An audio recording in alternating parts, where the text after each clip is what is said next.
Проблемот е во недостаток на финансии, едноставно треба да уште некаде 700.000 евра да се заврши четврта и пета фаза.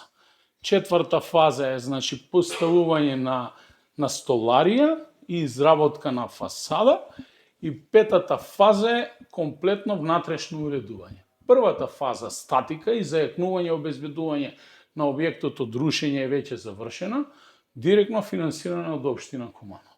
Втората фаза, значи смена на кровниот покривач е исто така завршена и финансирана од општина Куманово.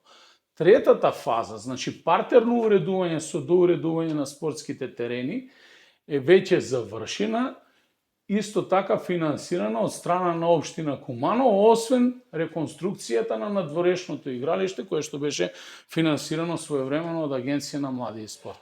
Некаде според наша проценка и според проценка на проектот се потребни уште 700.000 евра за завршување. Чекаме повик од страна на владата, а беше дадено ветување и од страна на премиерот дека тие средства ќе бидат обезбедени. Јас тоа очекувам да се случи во теком на 27 година, со текомниот буџет во 27 година, веќе имам разговарано на таа тема со премиерот и ние тој проект ќе го завршиме. Јас сум сигурен дека тоа што го ветила, сме го ветиле заедно, ќе биде реализирано. Многу работи се ветуваат и даваме изјави за многу работи. За жал, како велат возрастните, колку ви е чергата, толку ќе си ги испружите носите.